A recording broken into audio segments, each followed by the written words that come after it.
My name is Daniel. I'm 41 years old, and last winter, after 17 years together, my wife threw me out of our home like I was nothing. But that wasn't the worst part. The worst part was when the sheriff showed up at my motel door that same night, holding a folder with my name on it, and a look on his face that told me my life was about to split in two. Even now, months later, I still ask myself, did she plan everything from the beginning? Was I ever truly her husband, or just a problem she was waiting to erase? I'm telling my story now because people think breakups are just heartbreak and sadness. They don't talk about what happens when love turns into a weapon, when the person you trusted more than anyone becomes the reason you're terrified of a knock on your own door. So here's what happened. From the beginning, before the sheriff, before the accusations, before I lost everything in a single night. I met Claire when I was 24. She walked into the small hardware store where I worked, carrying a broken lamp and an impatient little boy holding her hand. She looked exhausted. Not messy exhausted, life exhausted. The kind that tells you someone's been surviving, not living. Her son, Ethan, was 5 then. Big brown eyes. Quiet. Watching everything. She asked if I could fix the lamp. I said yes. She smiled. And something about that smile made me feel like maybe I'd just stepped into a story already in progress. We started talking. Then coffee. Then dinners. A year later, I wasn't just dating Claire. I was reading bedtime stories to Ethan. I was helping with homework. I was teaching him how to ride a bike. When Claire asked me to move in, she said, I don't need a man. I need a partner. And Ethan needs stability. I said yes without hesitation. And for a long time, it felt like I made the right choice. We got married 2 years later. Small ceremony. Backyard. Cheap plastic chairs. But real laughter. Real warmth. I remember lifting Ethan onto my shoulders after the vows. He whispered in my ear, "Does this mean you're my dad now?" My chest tightened. "If you want me to be," I said. He nodded. And from that moment, I treated him like my own son. I paid for his school. I took extra shifts. I skipped vacations. I saved for his future. I never once regretted it. Not even when money was tight. Not even when I worked weekends while Claire slept in. Because we were a family. Or at least, I believed we were. The first crack appeared when Ethan turned 16. He started staying out late. New friends. New attitude. One night, I told him to be home by 10. He came back at 1 in the morning. I raised my voice. Not yelling, but firm. He looked at me and said, "You're not my real dad. You can't tell me what to do." Claire stood behind him in the doorway. Silent. Watching. I expected her to back me up. She didn't. Later that night, I asked her, "Do you agree with him?" She sighed and said, "He's just going through a phase. Don't take it personally." But I did. Because something had shifted. And once a shift like that starts, it doesn't stop. Over the next year, Ethan got worse. Skipping school. Police calling once about shoplifting. Neighbors complaining about noise. Every time I tried to set boundaries, Claire stepped in front of me like a shield. "He's my son," she'd say. "I know how to handle him." But nothing changed, except the distance between us. We stopped eating dinner together. Stopped talking in bed. Stopped being a team. I began to feel like a stranger in the house I paid for. Then came the night everything broke. It was December. Snow outside. Cold inside. I came home from work and found Claire sitting at the kitchen table. Ethan beside her. Both serious. Too serious. Claire said, "Daniel, we need to talk." I remember thinking someone was sick. Or dying. Instead, she said, "I want you to leave. No emotion. No hesitation. Just removal. Istir de here." Leave? What are you talking about? She slid a piece of paper across the table. It was a printed notice. Eviction. Addressed to me. My name. My home. 3 days to vacate. I laughed. Not because it was funny. Because it was unreal. You can't evict me from my own house. She looked me in the eyes and said, "The house is in my name. Always has been." My stomach dropped. I had paid every mortgage bill. Every repair. Every tax. But I never checked whose name was on the deed. I trusted her. And trust can be fatal. I packed a bag that night. Not because I believed her, but because Ethan stood in the doorway with his arms crossed, smiling. A smile I had never seen before. Cold. Satisfied. Like this was a victory. As I walked out, Claire said, "Don't come back. We're done." The door closed. And just like that, 17 years vanished. I drove with nowhere to go. Ended up in a cheap roadside motel. Dirty carpet, buzzing neon light, thin walls. I sat on a bed staring at my phone. No messages. No apology. No explanation. Just silence. And then, a knock at the door. Not a casual knock. Authority. Purpose. I opened it. A sheriff stood there. Tall. Serious. Folder in hand. "Daniel Harper?" he asked. I nodded. He held out the papers. "You've been served." My heart stopped, because at the top of the document were words that made my knees weak. Domestic abuse investigation. Restraining order requested. My name. My face.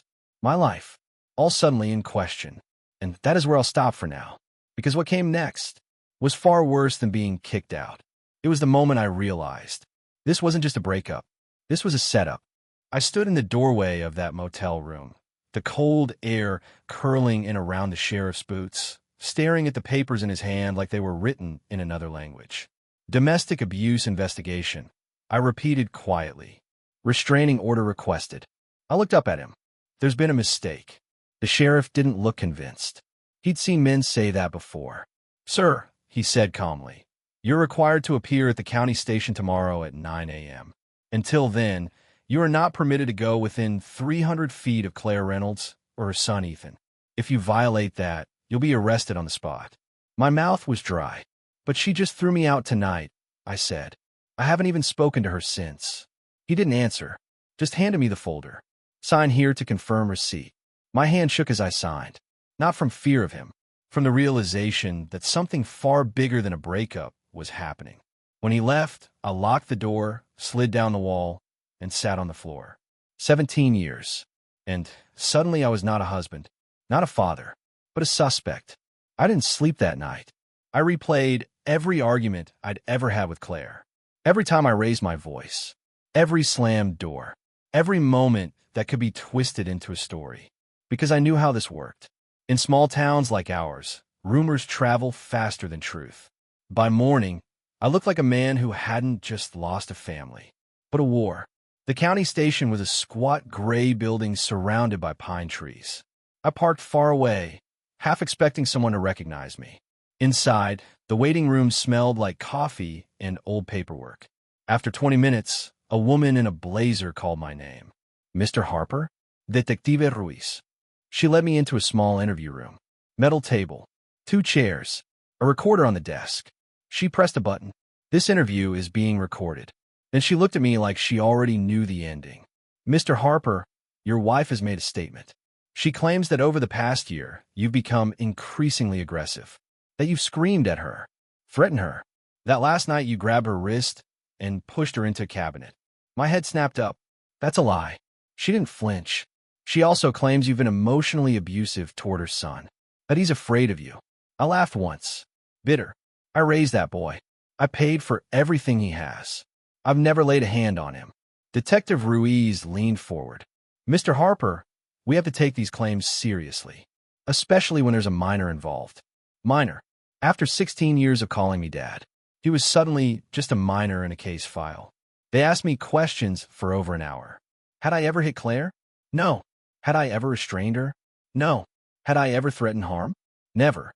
They took photos of my hands, checked for scratches, like I was some animal they were documenting. By the end, I was exhausted. But before I left, Detective Ruiz said something that stuck to my spine like ice. "There's something else." She opened the folder again. "Your wife says that last month you took out a loan in her name without her consent." My breath caught. "What?" "A personal loan. $12,000. She says she never signed for it, and that when she confronted you, you became violent." I stared. I knew exactly what loan she meant. The loan I took to pay for Ethan's college application fees. For a used car he begged for repairs on the roof. But here's the thing. The loan was in Claire's name, because her credit score was better, and she told me to use it. I had texts, messages, proof. But I realized in that moment, she was rewriting our entire life. And in her version, I was the villain. I walked out of the station feeling hollow. Outside, the sky was gray and low, like it was pressing me down. I checked my phone. One voicemail. Unknown number. I played it. "Daniel," a voice said. A familiar one. My neighbor, Mrs. Collins. Sweetheart, I don't know what's going on, but there were police cars at your house this morning. And Ethan, he was crying, saying you tried to hurt them. I just thought you should know. People are talking. People are talking. In a town of 5,000, that was a death sentence. I sat in my car, gripping the steering wheel. Everything in me wanted to drive back to the house, to confront Claire, to scream the truth. But if I did, I'd be arrested, just like that. And that's when I realized I wasn't just fighting for my reputation. I was fighting for my freedom. That night, I went through every old message, every email, every photo, building a timeline, collecting proof. And buried in my sent messages, I found something strange. A text Claire had sent me 3 months earlier. I need you to sign the loan papers tonight. Ethan needs this. Trust me. Attached was a photo of documents.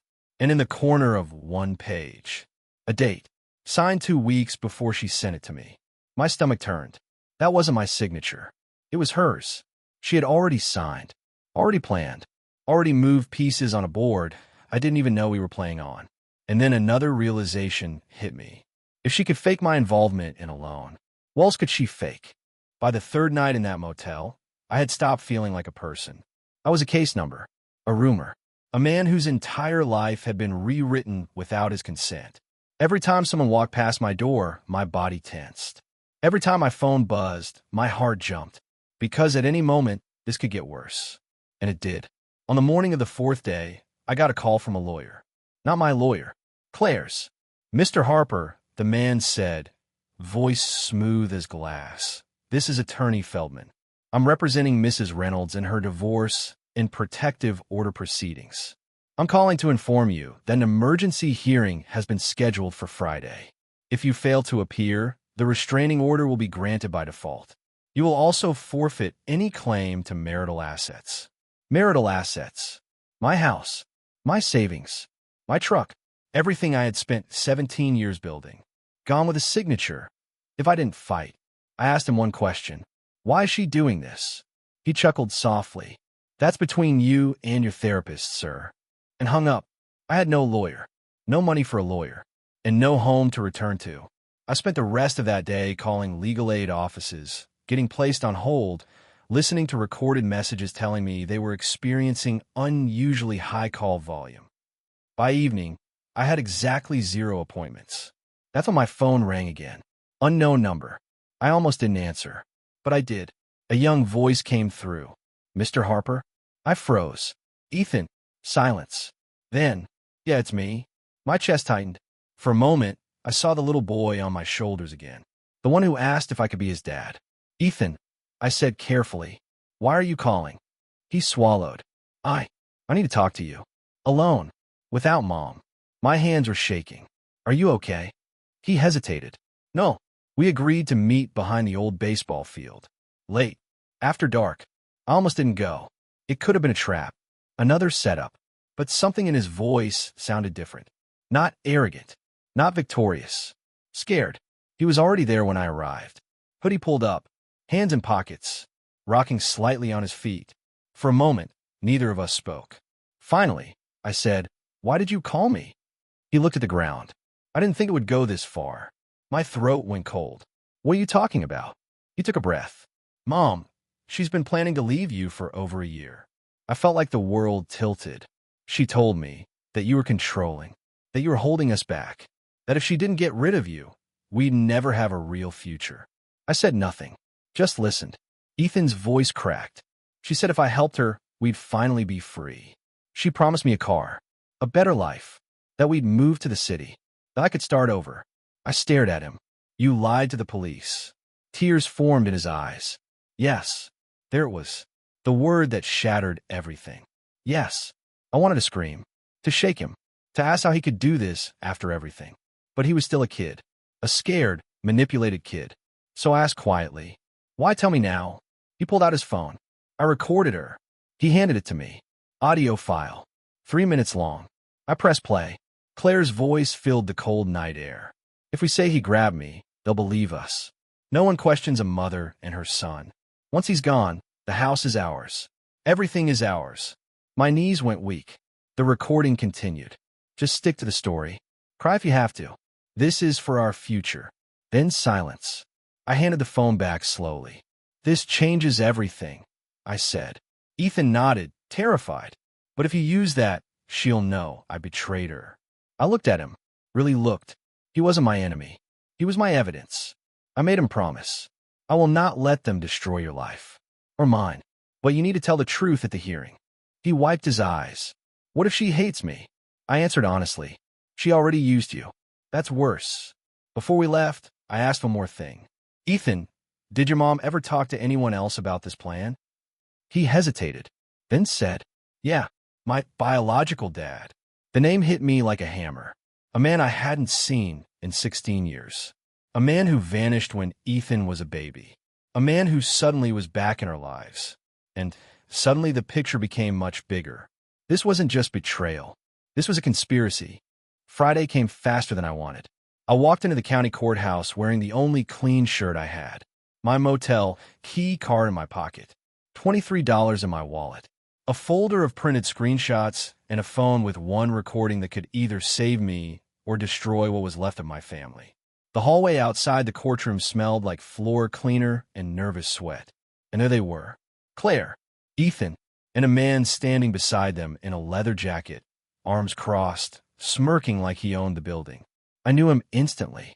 Ethan's biological father, Mark Reynolds, the ghost from the past, the man who disappeared when Ethan was a toddler, who never paid a cent, who never called. And now he was here, supporting Claire, standing in my place. Ethan saw me and flinched. His eyes were red. He looked like he hadn't slept.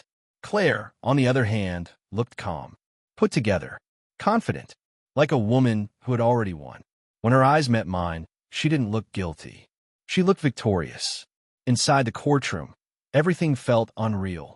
The judge, the lawyers, the quiet audience of strangers waiting for their own disasters to be called. This was no longer my life. This was a performance, and I was the villain in their script. Claire's lawyer spoke first. He painted a picture of a loving mother protecting her child from an unstable, controlling, aggressive husband. He talked about escalating behavior, emotional manipulation, fear in the home. Then Ethan was called to the stand. My heart pounded so hard I thought I'd pass out. He walked up slowly, sat down, raised his hand, swore to tell the truth. And then he lied. He said I yelled constantly, that I slammed doors, that I terrified them, that I grabbed his mother's arm. His voice shook, but not enough. The judge listened carefully, nodded. I felt myself slipping. The floor beneath me was cracking. Then Claire took the stand. She cried at the right moments, spoke softly, looked fragile. She said, I love Daniel, but love doesn't excuse fear. I had to protect my son. She dabbed her eyes. I didn't want to destroy him. I just wanted us to be safe. If I hadn't known the truth, I would have believed her too. That's how good she was. Then her lawyer said, Your Honor, we request the emergency restraining order be made permanent, and that Mr. Harper vacate all marital assets immediately. The judge looked at me. Mr. Harper, do you have legal representation? I swallowed. No, Your Honor. The judge sighed, not cruelly, but with the tired look of someone who had already seen too many men lose. Then you may speak in your own defense. Briefly, I stood. My legs felt like ice. Everyone looked at me. Claire, Ethan, Mark, smirking in the back. I opened my mouth. And for a moment, no words came. Because how do you explain 17 years of love in 5 minutes against a story already written? But then I remembered the phone in my pocket. I took a breath. Your Honor, I said, voice rough, I have evidence that this accusation was planned, that I was set up. Claire's head snapped toward me. Ethan's eyes widened. The judge leaned forward. Evidence. I pulled out my phone. I have an audio recording of Mrs. Reynolds discussing fabricating these claims. Gasps rippled in the courtroom. Claire stood up. That's illegal. He's lying. The judge raised a hand. Sit down, Mrs. Reynolds. Mr. Harper, you may play it. I pressed play, and Claire's voice filled the courtroom. If we say he grabbed me, they'll believe us. No one questions a mother and her son. Once he's gone, the house is ours. Silence. Dead silence. Ethan put his head in his hands. Mark's smirk vanished. The judge's expression changed completely. From neutral To razor sharp. Claire stood again, panicked. That's out of context. He manipulated that recording. The judge didn't even look at her. He looked at Ethan. Young man, he said calmly. Is that your mother's voice? Ethan trembled. He looked at me, then at his mother, then at the floor, and whispered, Yes. In that moment, the entire story collapsed. But the judge wasn't finished. He turned to Claire. Mrs. Reynolds, you are now under investigation for filing a false police report and attempting to commit fraud in a domestic violence proceeding. Then he looked at me. Mr. Harper, the restraining order is denied. The accusations are suspended pending investigation. Relief flooded me.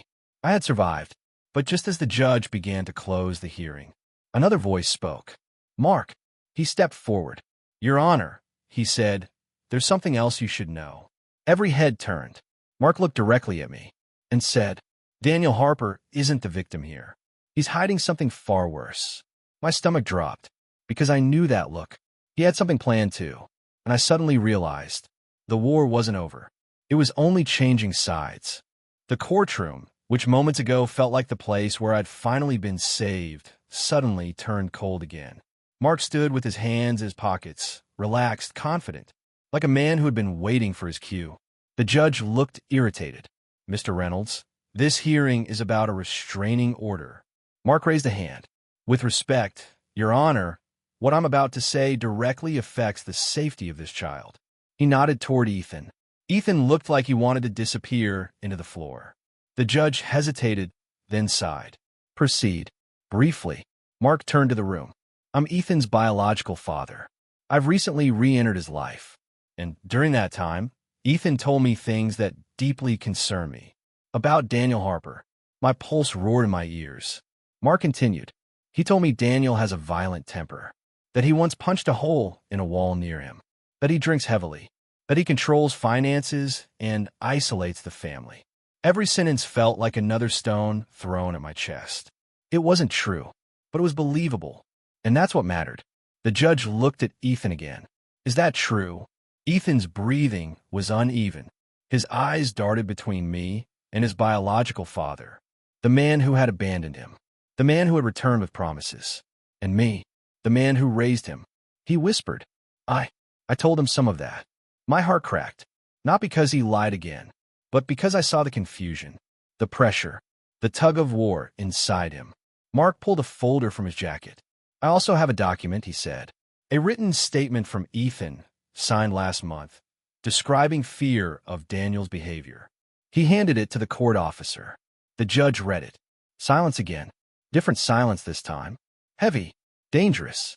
Claire sat back down slowly, realizing the plan had shifted. That Mark had his own angle, his own move.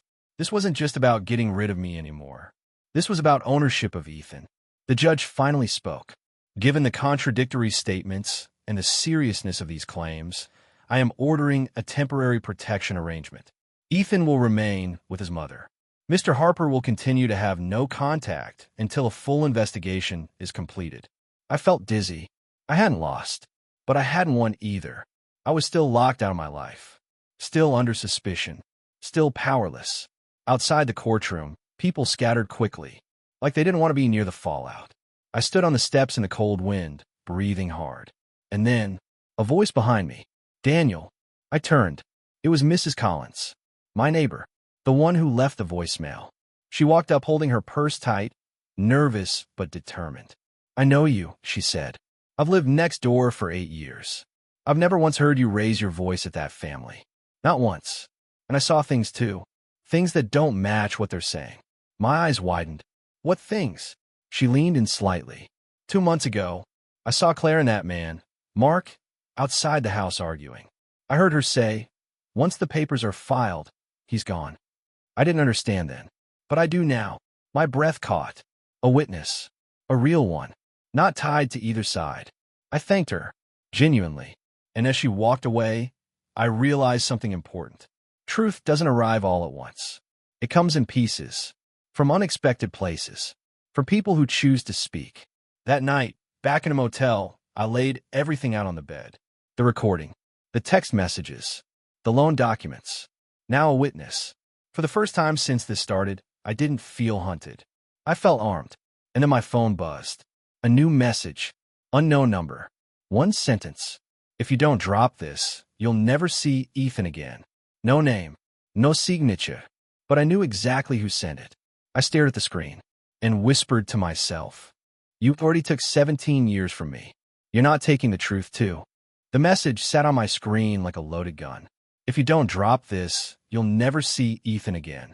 I didn't reply, didn't call, didn't even save the number, because I finally understood something that took me 17 years too long to learn. When someone is willing to destroy you to protect their lie, you don't negotiate. You expose. The next morning, I walked straight into the legal aid office the moment they opened. I told them everything.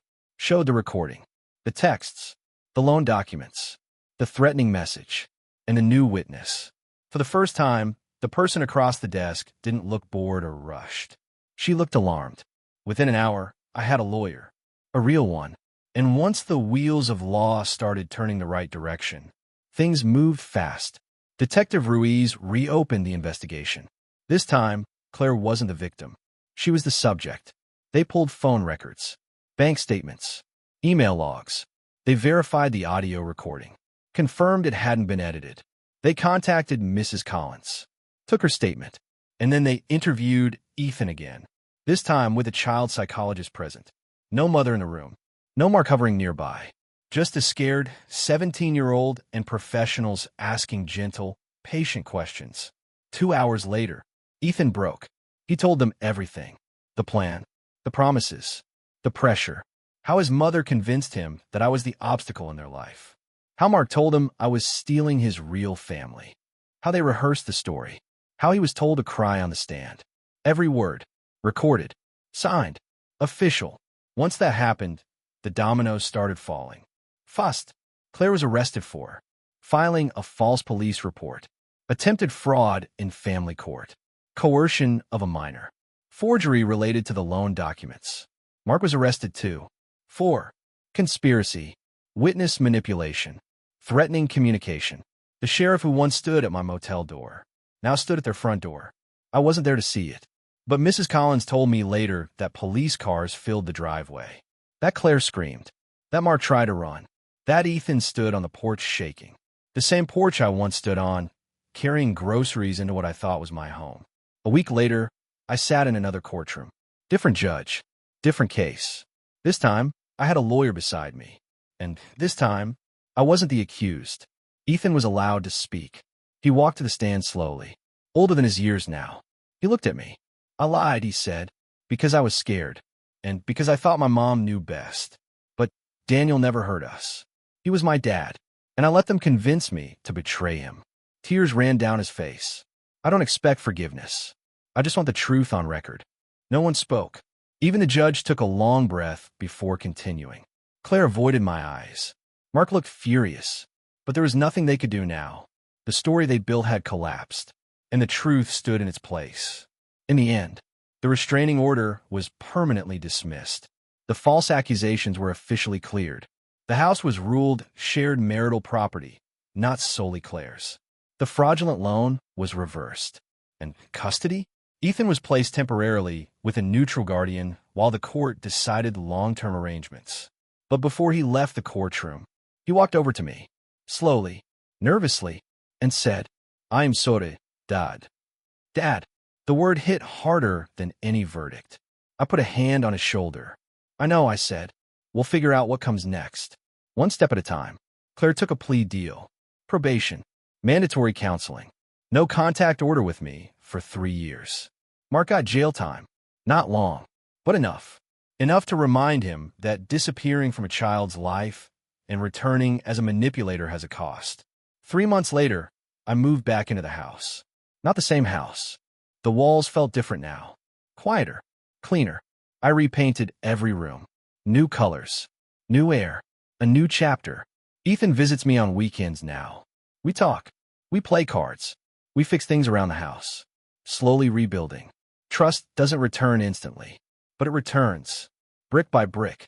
And sometimes late at night, I think about that motel room. That knock on the door. The sheriff. The moment my life split into before and after. And I realized something. I didn't just survive losing my family. I survived being erased from my own story. And I wrote myself back in. Final words. If anyone reading this is going through something similar, don't assume truth automatically wins. Truth needs a voice, evidence, witnesses, courage. But when it finally stands, no li survives forever.